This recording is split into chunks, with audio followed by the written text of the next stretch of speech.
everybody, whether you're on the East Coast, West Coast, or around the world. This is Coast to Coast. Pags is in the air. Stat Guy's in the house. How's it going, man? It's going. Another typical winter day, but it's going. I hate it here. I hate it here. Yeah, well, I mean, it's only winter there for like 6 months out of the year, so. We were 54 degrees on Thursday, and now we have snow on the ground again. I really hate it here. Yeah, well, I mean, that makes sense. I mean, I don't know. Like, we get teased with snow a lot, right? So we had some fall in. It kind of started to stick. You're like, all right, here we go. And then nothing. I'd rather be teased than actually have it land on the ground and stay here. No. Like, I like it for, I like it to visit for like a weekend here, weekend there, whatever. Or, I don't even mind if it happens like midweek because inevitably there's a day where I didn't want to do anything. So I look at snow here in Seattle because we don't get it a ton, right? Like we get it in our passes all the time, but we don't get a lot of lowland snow. Too many major bodies of water around us. Plus we have the, onshore wind from the ocean. So we just don't get tons of days where we have snow. So when I do get it, I am that, kid in school where I'm watching. I'm like, all right, do I have to do stuff tomorrow? No? Perfect. Not to say that I won't go driving it because I love driving in the snow and playing around. But, it allows me to not have to adult for a day because I at least have something to blame it on. You say not have to adult for the day? That's right. Jesus. Yep. That is exactly it. Man. Yeah, there was a lot of stuff going on, Chris. There's a lot of good stuff going on. But, we didn't get to talk about it yesterday because our whole show was basically getting prepped for the Super Bowl. We do have to talk a little bit about this Luka AD trade that happened in the middle of the night because that's when all the good ones happen. And it seemed funny to me because, basically what you're hearing is he wasn't, in shape or whatever. And when you think about it, it's like, okay, this guy's been all NBA, right? 5 years in a row.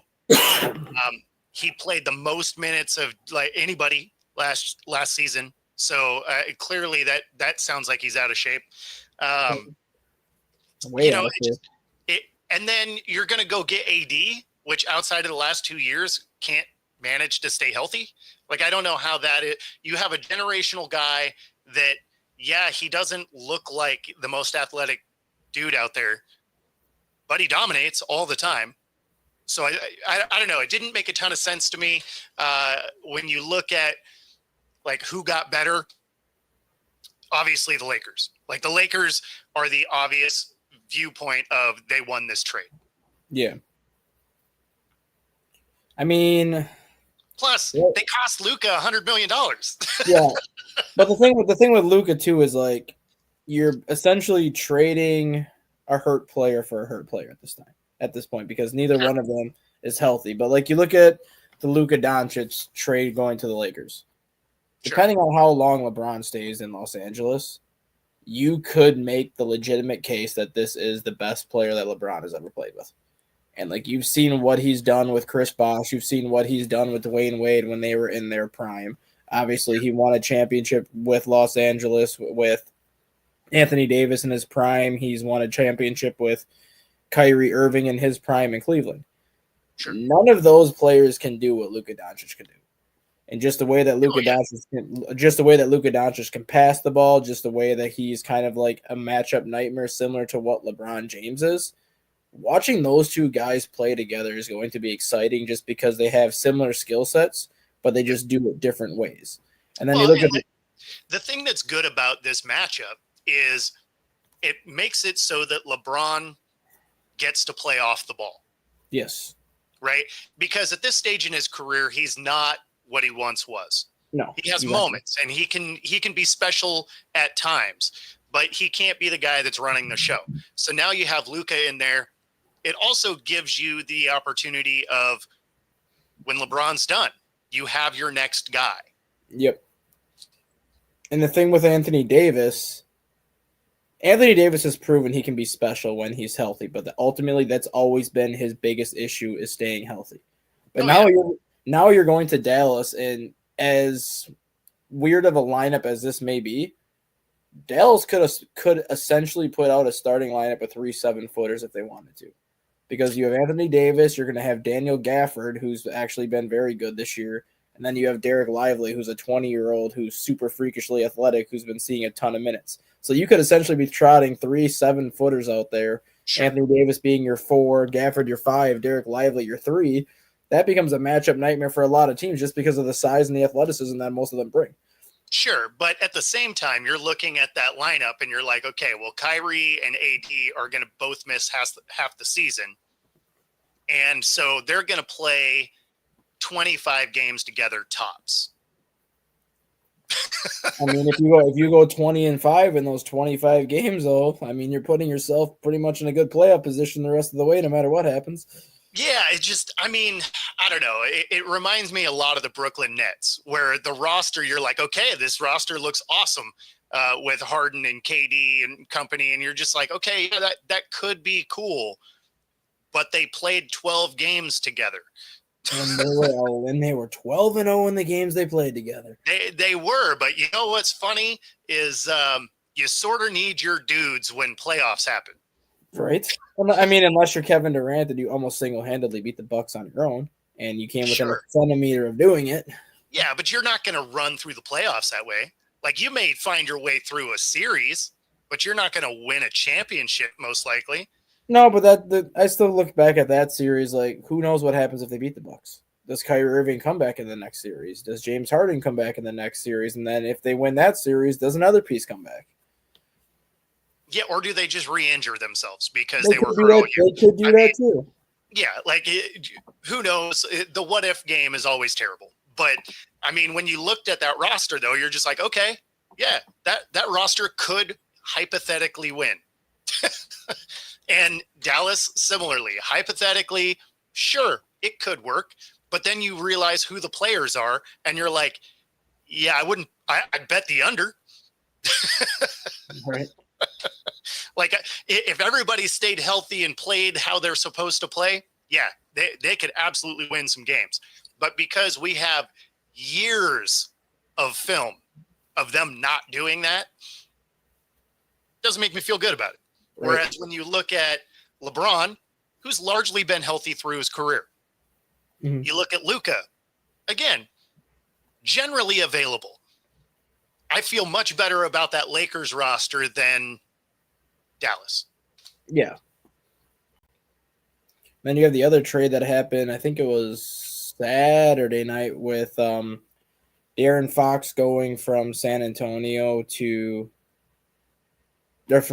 San Antonio, and then Zach LaVine going from Chicago to Sacramento, and then the Bulls getting other pieces. Mm-hmm. This was obviously the worst kept secret in NBA history because the Bulls have been trying to unload Zach LaVine for the last 2-3 years. Yeah. And the Kings tried to get him last year. They couldn't get a deal done. And now that Chicago's kind of in the position they're in where they're the 10th seed in the East, but realistically, they're probably going to fall behind the Sixers within a week anyways. And might as well, if you're going to trade him away, now is the time to do it, which they did. The main goal for them was to get as many assets as possible, which they got Trey Jones, Kevin Huerter, and Zach Collins. According to reports, Zach Collins and Trey Jones are about to be traded again, so they can get more assets, but the Bulls plan to keep Kevin Huerter at least through this year into next year because he was a former first-round pick. But the key to that trade was getting that first-round pick back, because the first-round pick that the Bulls got back was actually owned by the Spurs. The only way the Bulls were going to be able to get that first-round pick is if they somehow ended up picking in the top 5, where the Bulls are not bad enough to really fall that far in the standings, but they're not good enough to make the playoffs. But now that they got the pick back from the Spurs, they keep that first-round pick no matter where they fall. Yeah. Yeah. And I think De'Aaron Fox and Victor Wembanyama is going to be a little bit fun. Yeah. I mean, that'll be interesting to watch. Like, that's worth tuning into to see how that comes together. So I like that. Really, those ones actually seem like they make sense for the teams. It was the Luka AD one that I'm just like, what is happening here? Well, I don't know if you saw those other reports, but the rest of the NBA is actually very upset right now because according to multiple GMs, they never had a chance to trade for Luka. They were No, never it, even it, it was they the were middle never of the even night. made they were Yeah, it never was even the made middle of the aware night. that he was available. Yeah, no. It was the middle of the night thing, and they basically were only talking to LA. Yeah, and that's kind of what I don't know how the rules work, but I know in Major League Baseball, whenever a player is either on the block or you look to trade him, you have to make it public that that player is on the block so any team has an opportunity to trade for him. You can't just all of a sudden in the middle of the night be like, "Oh, we're trading Bryce Harper from the Phillies to Seattle." Like I mean, you have you to make never it know. you have to make it known though that the player's on the block. You can't just do like a silent move where you're negotiating with one team and one team only and not letting the rest of the league know that your player's on the block. Well, I mean, the thing is there a period of time requirement? Because they may have something like that, and since they did it in the middle of the night, they might be an hour before. Hey, he's available, except everybody's asleep, and boom, it's like, oh, sorry, you didn't call. I know for sure in baseball it's a 48-hour window Oh, okay, that you have to make it known. That way every team has a chance to negotiate should they want to go after a player. I got you. I believe the NBA also has to have a 24-hour window where any player that's about to be traded has to be publicly announced that they're on the block. That way any team can make an offer. Otherwise, any team can basically be like, oh, I want to trade LeBron for this. And the only thing they're going to do is just call this team when all these GMs are sleeping and be like, hey, we'll give you LeBron for 5 first-round picks and this player. Let's just get it done so nobody knows about it until the morning. Well, so then it makes you wonder, what is the notification requirement? Is it has to be a press release and you just do it on some backwoods paper that nobody's going to know about, but technically it had a press release. Yeah.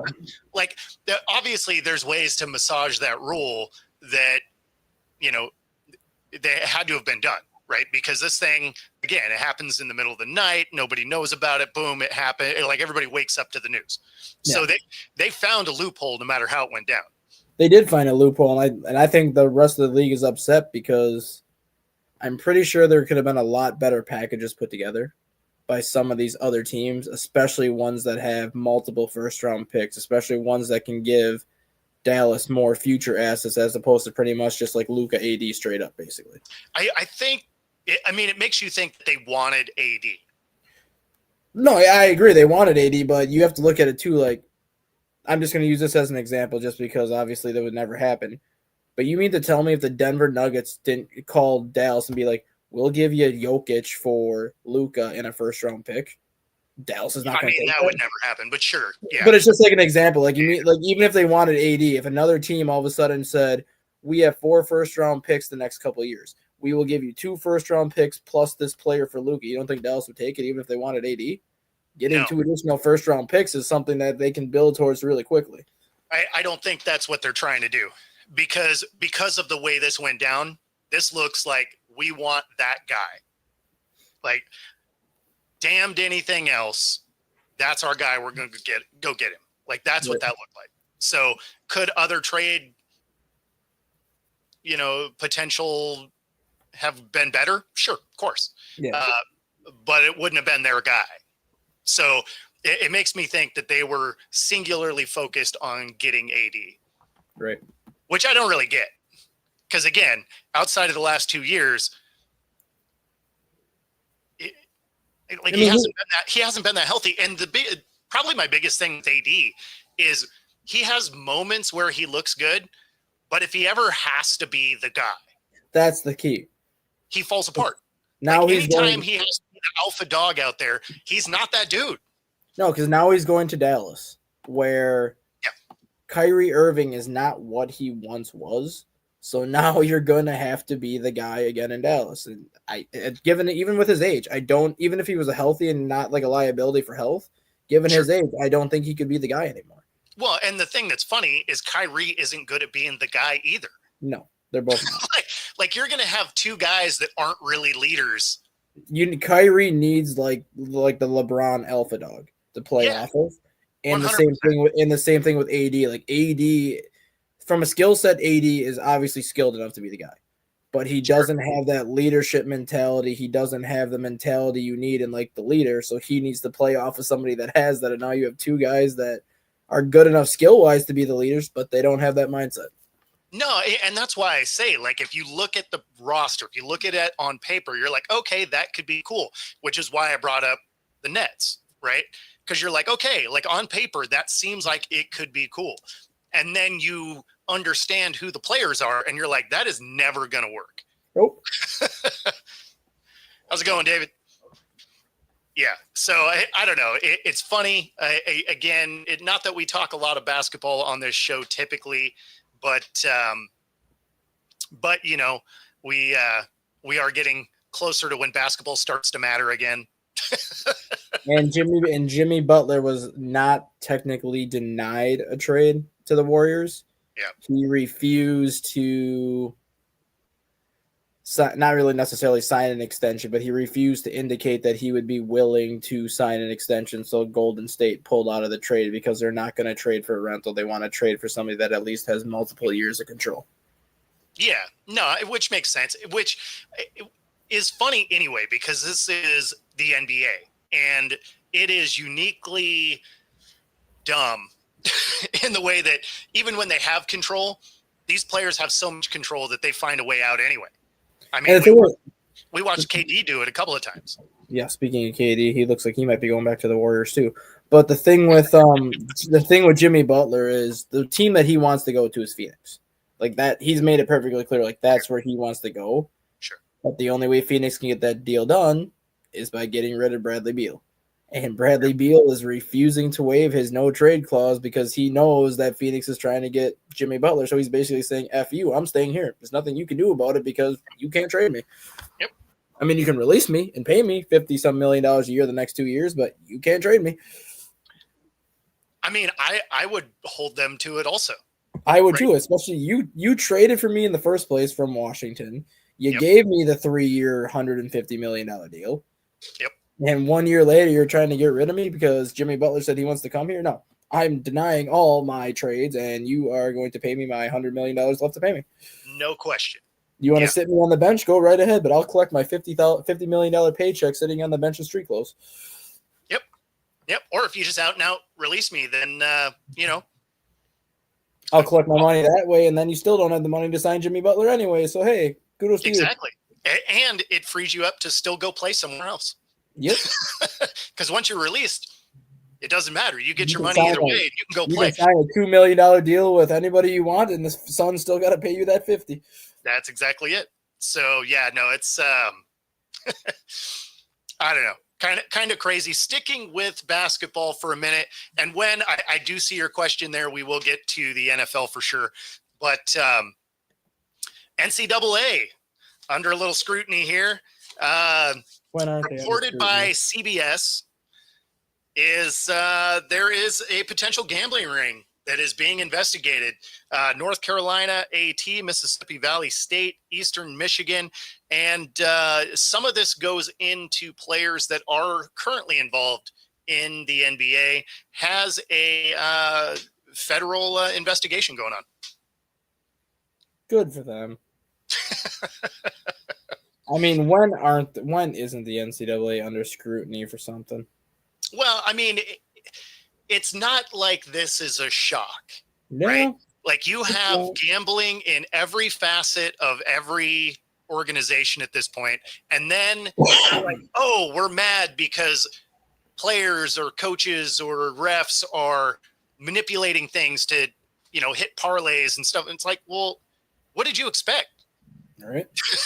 I mean, if you're going to implement gambling into every facet of the game, how are you thinking that people involved in the game aren't going to ultimately start to do dumb stuff? There's too many people involved. Especially now when you look on like ESPN and like all that stuff. It used to just be like Duke versus North Carolina. Duke was a 2-point favorite. That's what the lines used to look like. Now it's Duke versus North Carolina. Duke 2-point favorite. Over under 74.9. Duke is this ahead of the spread. North Carolina is this below the spread. Duke's got a blank percent chance to win this game. It's like you're literally asking people to bet every single aspect of the game now. You're literally asking them to bet the spread. You're literally asking them to bet the over-under, the percentage that they're going to win or lose. Like, you're literally asking for everybody to bet on everything. I mean, and it doesn't even stop there because it's all the prop bets too. It's like, oh, this player's going to get 2 steals, and this one's going to hit 4 free throws, and this one is going to shoot over 60% today. And I mean, like you can bet literally anything. And now ESPN is coming out with a new channel off of like their ESPN Plus that they already have, and the channel is called ESPN Bet, where everything on the channel is going to be like how to bet this game, how to bet this person, how to bet this parlay. Like, you're literally asking people to bet.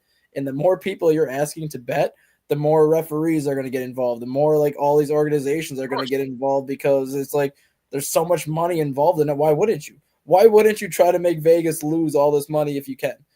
I mean, it's not even just making Vegas lose. Like, a lot of these people are just like, hey, I don't know how long I'm going to be doing this. Let me set myself up. My referee contract is expiring in 3 months. Let me set myself up for a $1 million bet here. So if I'm not brought back, I cashed in.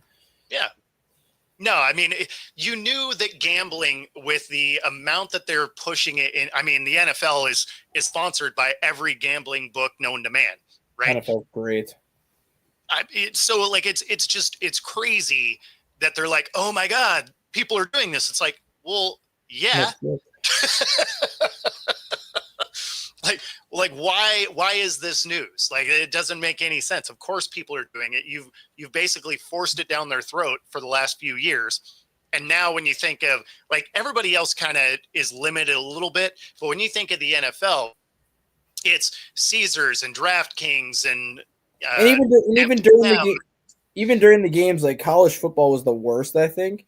But even during the games, like throughout the games, you hear the commentators basically say the over-under is 47. We're at 44 right now. The over-under is this. It's just like, seriously, just stop with the over-under crap. Like, who cares what the hell the final score is? No. So what's wild is in some of the normal broadcast, right? You're getting that in NFL games now, where you're getting normal broadcast where they're talking over-under. They're talking the spread. They're talking about random prop bets, right? Like, I mean, I think I've heard more prop bet conversation about Saquon on normal broadcasts than anything.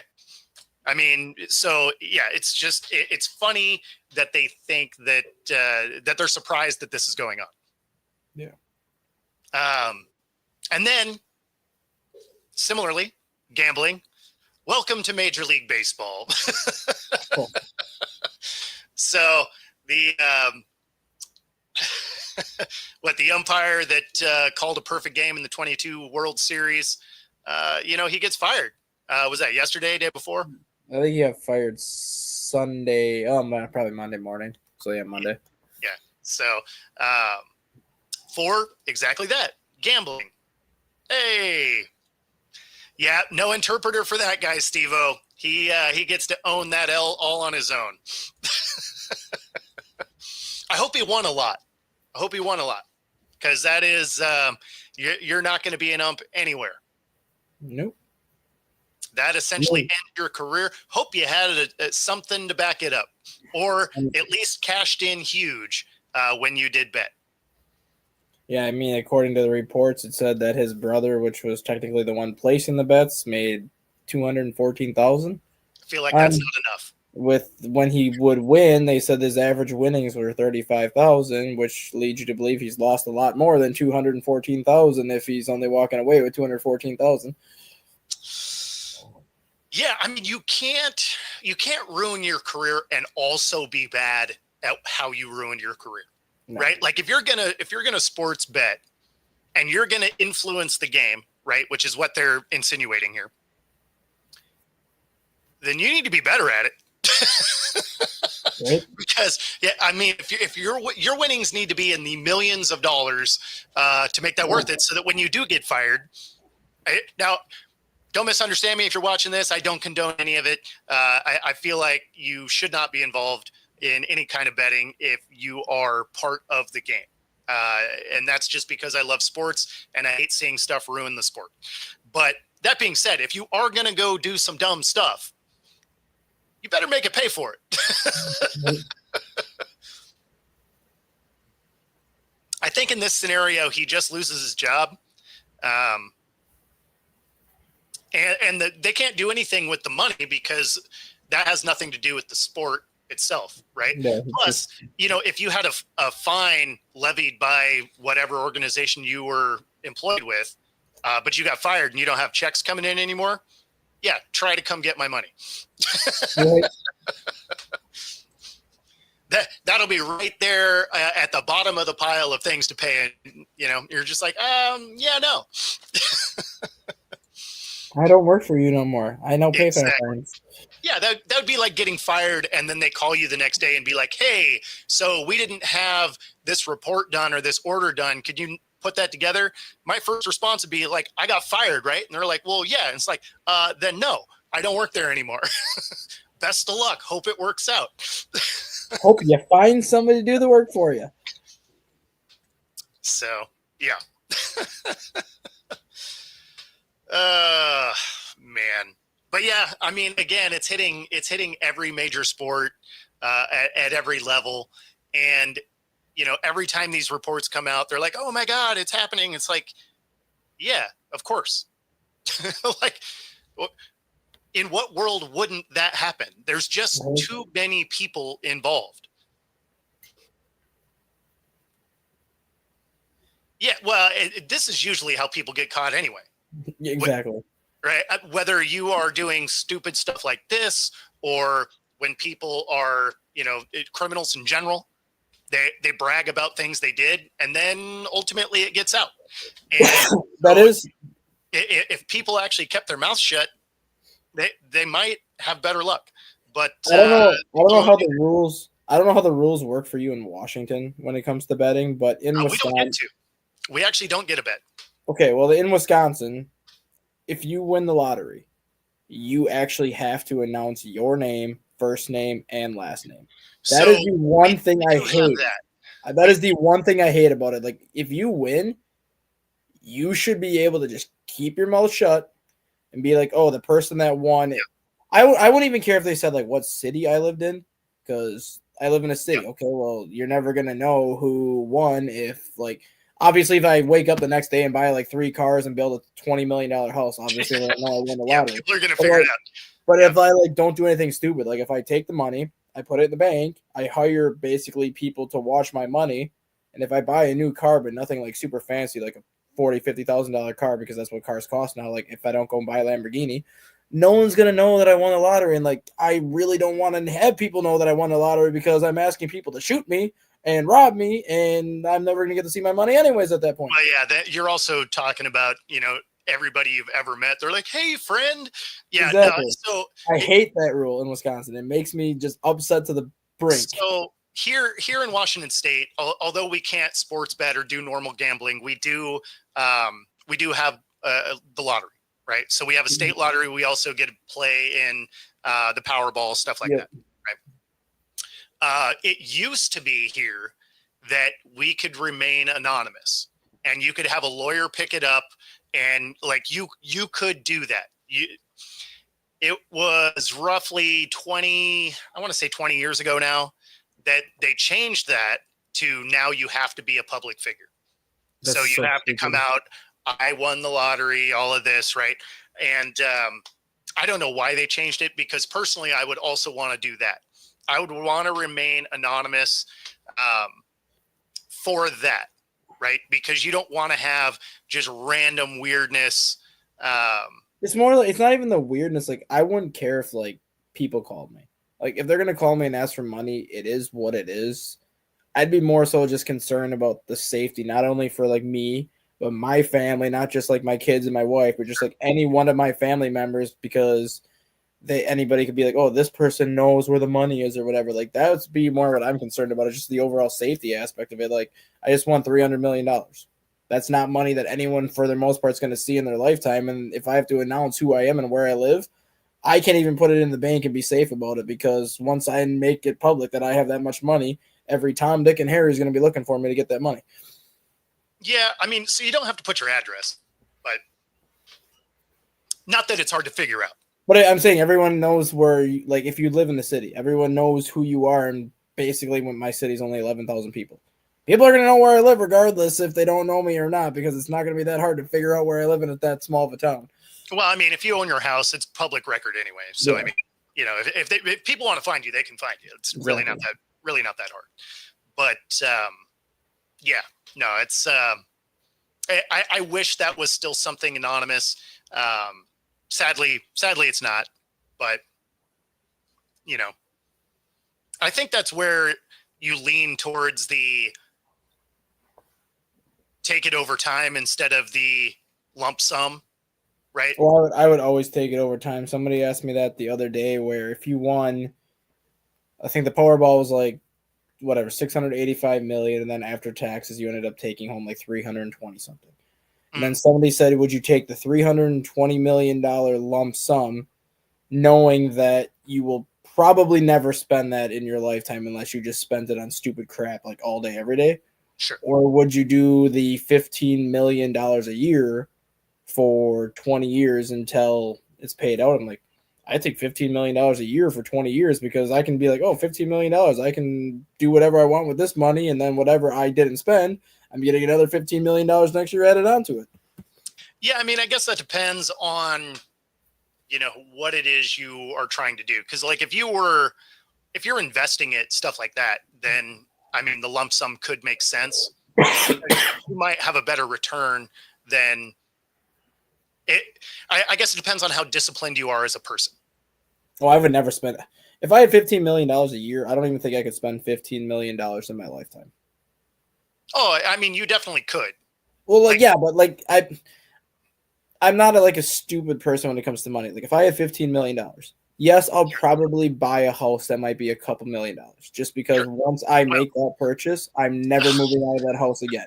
And then obviously I would spend the money to get like cars, but outside of that, like I don't need to go like on all these fancy vacations. I don't need to buy like all these flashy things. Like I don't think if someone gave me $15 million today, as long as I paid my bills and just did what like I would typically do with the money, I don't think I could spend $15 million in my lifetime. So I guess that depends. If you stay where you live, sure, that might be true. Yeah. Here in Seattle, you can drop $15 million on a house, and it's not amazing.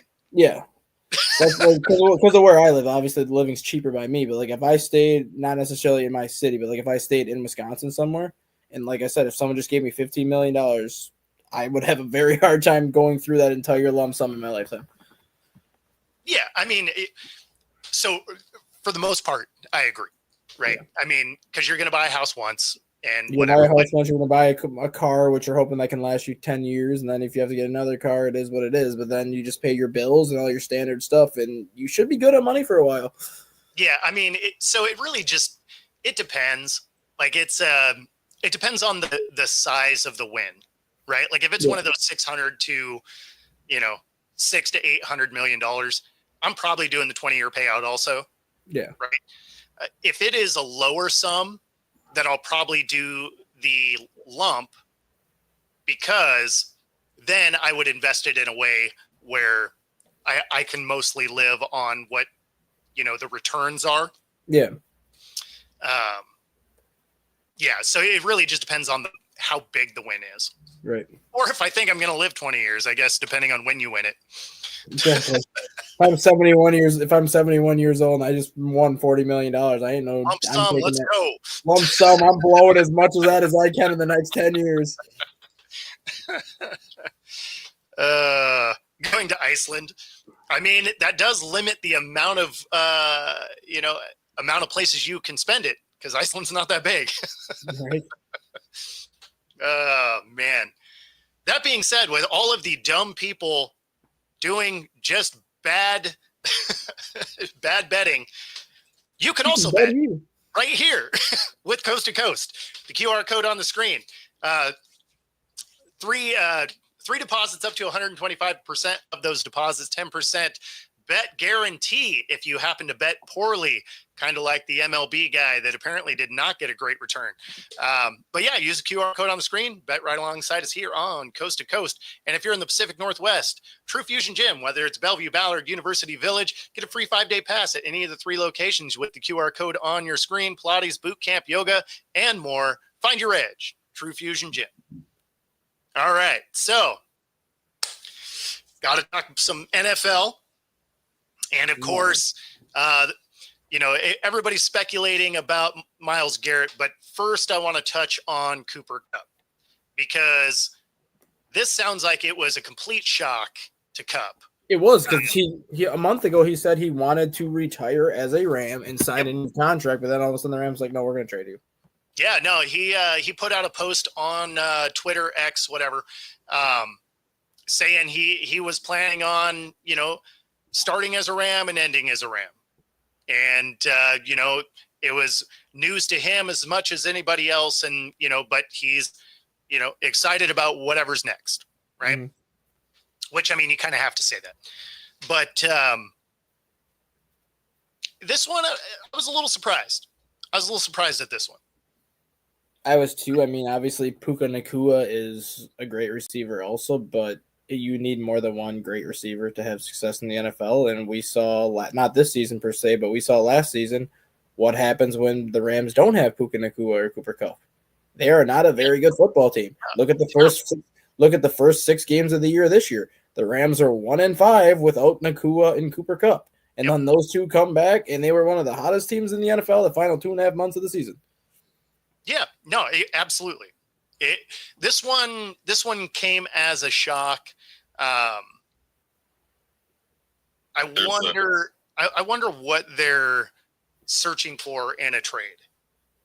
Probably draft capital to get some more back that they gave up all those years ago. I know they have some. Obviously, they're going to want that. What I mean is what they're looking for, because when you think of receivers over this last year, the return on receivers was nothing. Yeah. Like your best return was for D-Hop was a third. Yep. Everybody else was a third or worse, right? Yep. Like and good receivers. We're not talking like, we're trading, wide receiver 3s. We're talking wide receiver 1s are getting a third. So what? Cooper Kupp 2 years ago, Triple Crown winner, has kind of struggled to be healthy the last couple of years. What, best case scenario, you get a second, maybe? Probably. But probably a third also, right? I think somebody desperate enough to get a wide receiver will give him a second. Otherwise, I don't see the Rams getting a third. I don't know about that because we watch D-Hop sitting out there forever. But you got to look at D-Hop, though. Age for D-Hop, and obviously playing in Tennessee, his production was going to go down. I mean, but Devontae, he's like, they didn't get anything for him.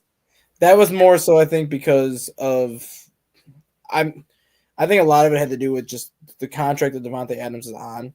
Plus, he's kind of gotten that Aaron Rodgers diva attitude the last couple of years since he left Green Bay, and it's got to be something very. Tell me you're not going to pay Cooper Kupp. I mean, no, you'll pay Cooper Kupp, but like when it came to Devontae Adams, I think a lot of people were kind of turned off by his attitude the last couple of years, similar to kind of Aaron Rodgers, where it was just like, is Devontae Adams worth the headache if we trade for him, or is he worth? Production would say so. Yeah, but he's had a personal best with Derek Carr. Yeah, with Cooper Kupp though, I look at the Buffalo Bills as a team that could definitely use a number 1 wide receiver, a team that probably would be desperate enough to trade a number 2 away just because that's a guy that would instantly be the number 1 in Buffalo.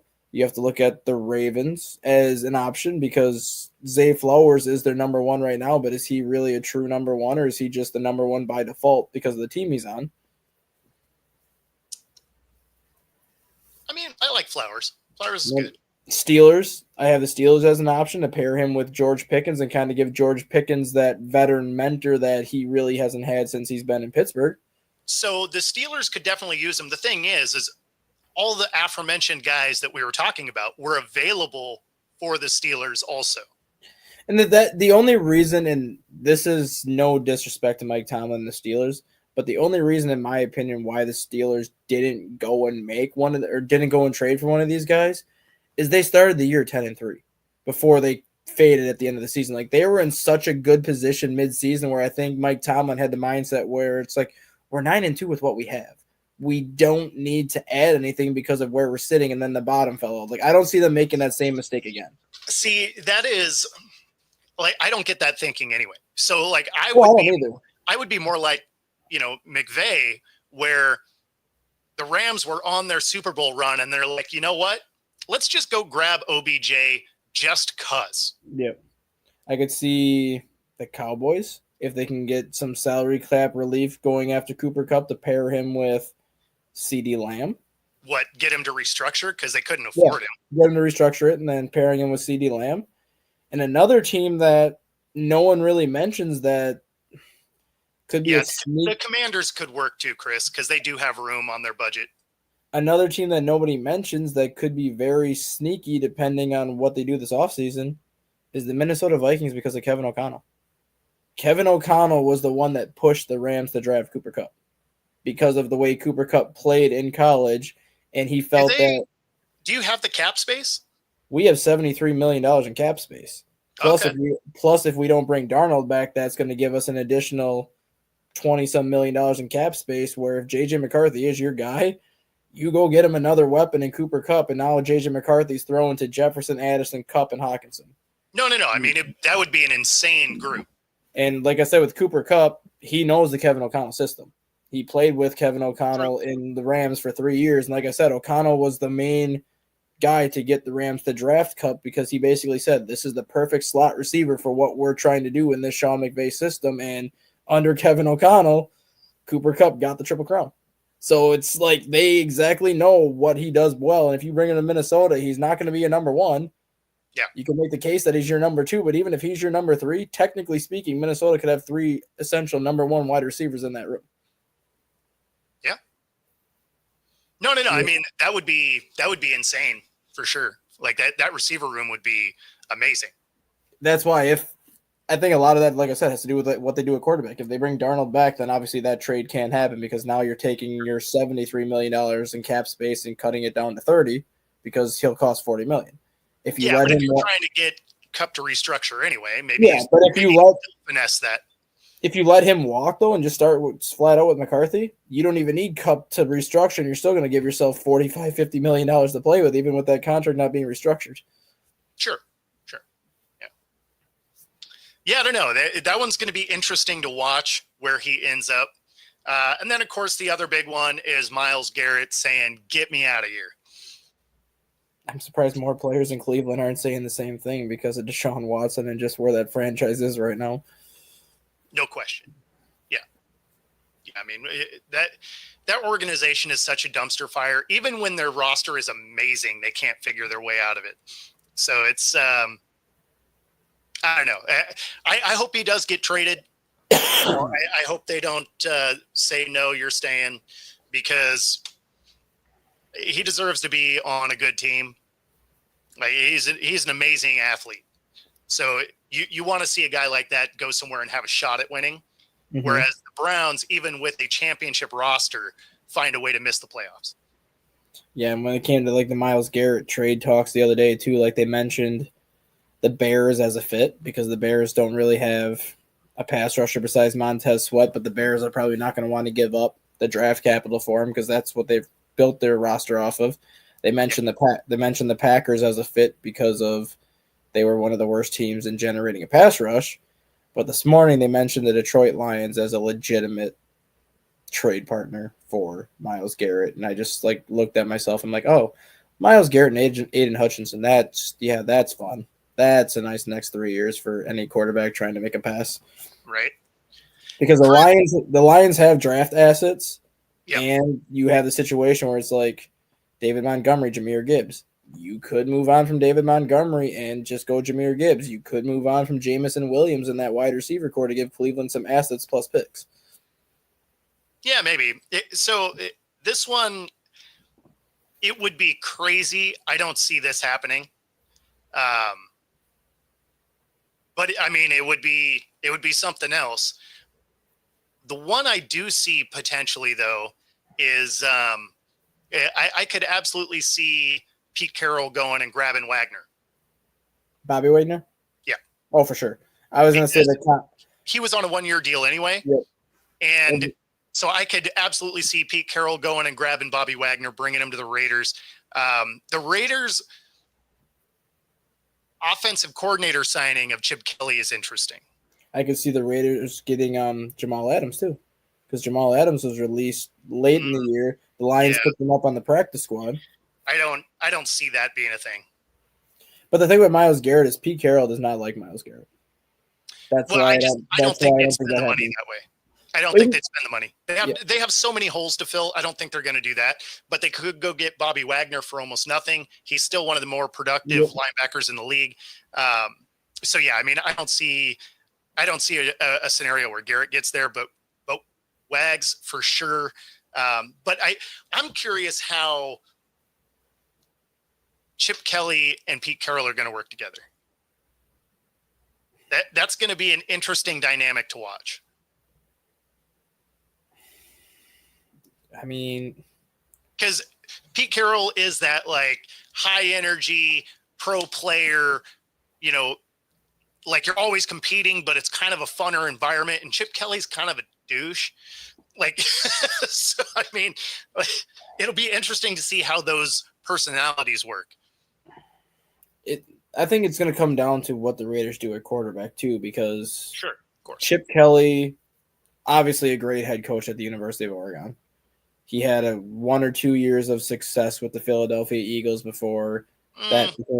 He made the playoffs. He made the playoffs twice. He had 2 good years where he was 10-6 and 11-5, but then after that, it was a shit show after that because they figured out his offense. No, it wasn't even that. Like, so he did okay with someone else's roster when he first got there. Yeah. And then he blew the team up and then was like, how come my team sucks? It's like, well, you got rid of everybody that was good. And then he went to UCLA for like 5 years, I think, or maybe 6 years, and got them to the bowl. He was going to get fired. He was going to get fired, but he still got them to the bowl game 4 times. I don't think they ever, besides his last year, I think that was the only time they won less than 7 games. So it's not like he was terrible at UCLA. He just wasn't obviously what they expected him to be. He wasn't terrible, but he wasn't good. I mean, you have to be 500 to get to a bowl. He did what those college kids do, where you do the minimum to get by and you never go that extra mile. Like Chip Kelly did the minimum to get 7 wins, and then he's like, "Oh, whatever, we made a bowl game, fine." Like he never went that extra mile. Besides that 1 year where he went 9-3 and they took second in the Pac-12. But he's always been a great player. That's what I'm saying. Is it's not like he's great, right? Like he had good teams with Oregon, absolutely, no question about it. He destroyed Philly. Like actively ruined a roster. He goes to UCLA, is very average. Again, 500 gets you a bowl game, 6-6. Like it's not great. Then he goes to Ohio State. They didn't need him. They didn't need him, but the thing with him is, and I'll give him credit for this, he's a hell of a play caller. He might not be a good head coach, which I don't think he is. Yeah. But when he got to Ohio State, that offense did go to another level. Like they were doing things a lot more this season than they have in the past because Chip Kelly was there calling the plays. Like he took that offense to the next level. And that's, I think, what the goal is. He's not a good play caller. Like he is that. As long as those two don't butt heads, like as long as Pete Carroll just kind of. That's my point. Yeah, like if Pete Carroll trusts Chip Kelly enough just to run the offense and just lets Kelly run the offense, and then Carroll can either focus on running the defense with whoever he hires as the defensive coordinator, or just kind of taking a back seat and letting the defensive coordinator do the defense, the offensive coordinator do the offense, and you just kind of stand there and manage everything. I think the relationship will be just fine as long as he lets Chip Kelly just do his own thing. I don't think he'll do that, though, because if you remember all his years here in Seattle, like he had his thumb on the offense as well. Was it always like that, or when Darrell Bevel was there, didn't he give Darrell Bevel more of like a longer leash? Like, wasn't he less involved when Darrell Bevel was there as opposed to Schottenheimer? No, not really. Pete Carroll wants to be a run-first offense. Yeah. And so when guys start to get away from it, that's where he'll kind of let them play with it, and then the first time they get burned, he's like, yeah, okay, you're done. We're back to what we do. So, and that hasn't mattered who the OC was. Okay. So Pete Carroll does have a tendency that he wants to be involved in that. Not to say that he wants to call the plays or anything like that, but there is a formula that he likes. And I mean, it wins, so I can't be mad at it, right? Like he wins a Super Bowl, he wins a national title. So I mean, you can't say that it doesn't win. It absolutely does.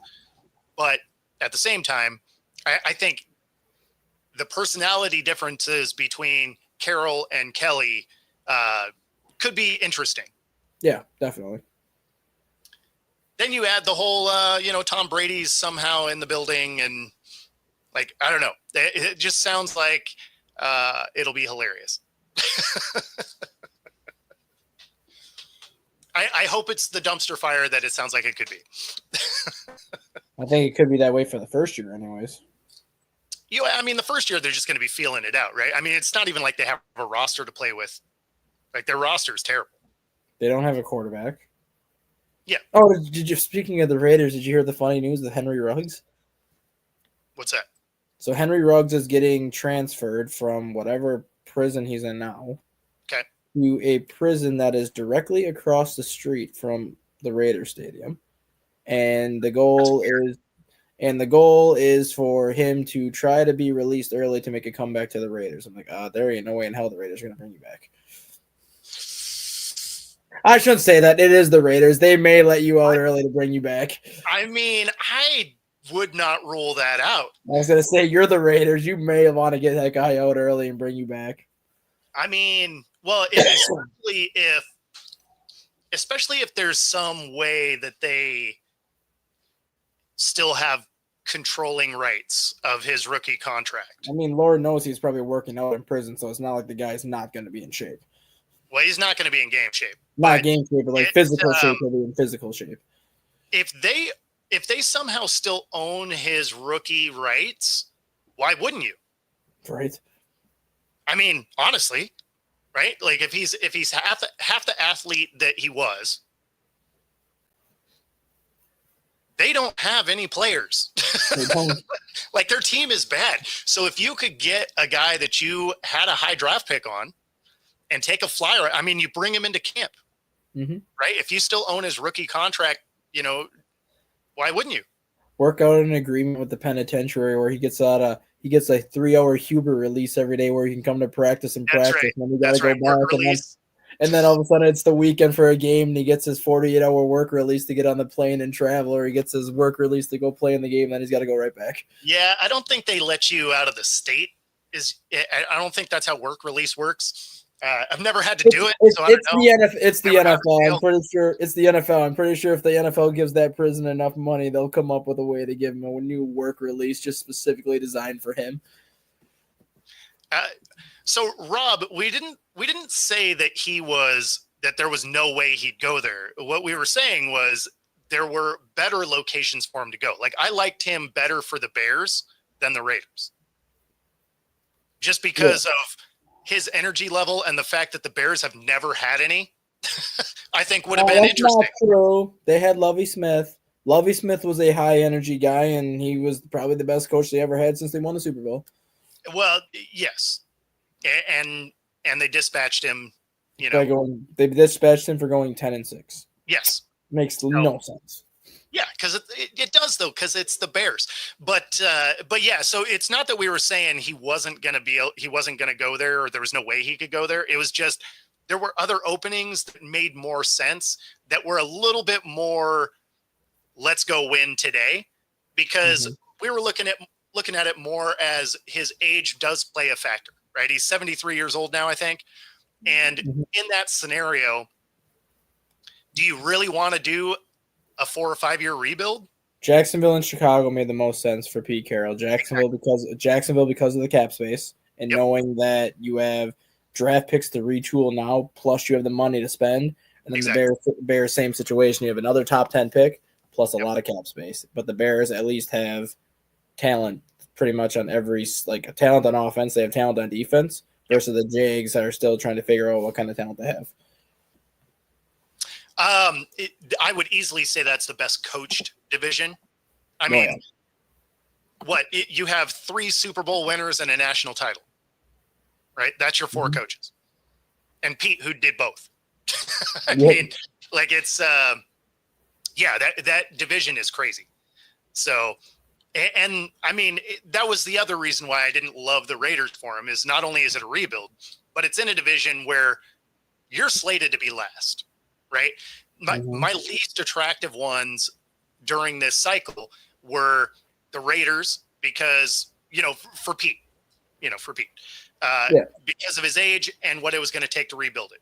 The Saints is obviously just a dumpster fire because they have no cap. They don't have any extra picks and they're releasing players like that. You're going to be really bad next year. Both New York teams, I know Dable hasn't been fired, but I thought for sure he was going to be. But, the Jets didn't seem like a super, entertaining job to take. Like for Pete Carroll, the Jags, the Bears, maybe the Cowboys could have worked, right? Yeah, I mean, and only because they are closer to win now scenarios, right? Like in all 3 locations, you had your quarterback figured out. Yeah, you have some pieces. You have, the Cowboys don't have the cap space, but when you looked at the Jags, they have a ton. The Bears had enough to be able to finesse some of their shortcomings. So those were the ones that I thought Carroll would have been better fits for. But of the bad jobs, the Raiders was the best bad job. Like if you're saying, hey, you have to pick between the Raiders, the Saints, and the Jets, I'd have picked the Raiders. Yeah. Plus, we do at least get the Harbaugh Carroll battles again, which I do like that. Reed and Carroll. Yep. So yeah, no. Well, I mean, just because Harbaugh and Carroll were in the same division before, so there were some pretty epic battles anyway. So for them to be able to get back into that, I do like that. That's always fun football to watch. So it just wasn't the best fit. Yeah, I mean, I think he'll do fine in the Raiders eventually, but like you said, it's not going to be like a 1 or 2 year you're back in contention. It could take 4 years for that Raiders team to legitimately be back as playoff contenders. And given his age, who knows if he's going to be there in 4 years? Well, maybe he's only here for 3 years, building up the roster to where it needs to be, and then all of a sudden, year 4 comes up, he's gone. Whoever comes in to replace him gets the roster that he built up. Well, and that's my concern, right? Is you're talking a few year rebuild on a guy that do you really think he's going to coach past 78? Probably not. No. Not to say that he can't. I mean, guys have done it in college and stuff, but you don't see that in the NFL. So could he do it? Sure. I wouldn't rule it out. Do I think it's got a high probability? Not really. Right. So, again, that's the only reason why I was like, okay, the Saints, the Raiders, the Jets, like those aren't the most attractive jobs just because they are in that rebuild kind of mode. Right. But that being said, that gets us to the top of the hour. If you're watching on YouTube, be sure to like and subscribe. Helps us bring our content to you. And of course, if you're watching on Roku TV, stay tuned for the next hour. Otherwise, we're going to get out of here. Thanks for joining in. We'll see you all tomorrow.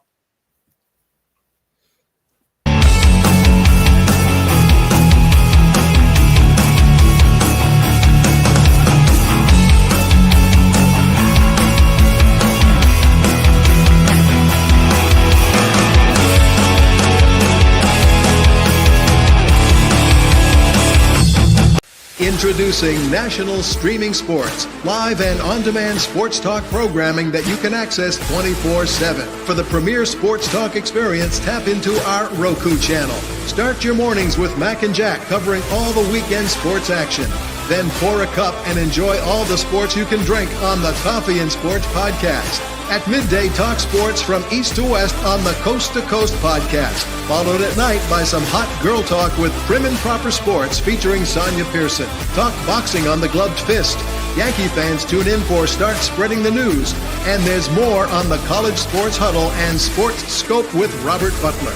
There are 20 podcasts in all and 70 weekly shows giving us a 3.4-star viewer rating. To find us on Roku TV, search for National Streaming Sports on the Roku search bar. Click on the logo and you're in. National Streaming Sports.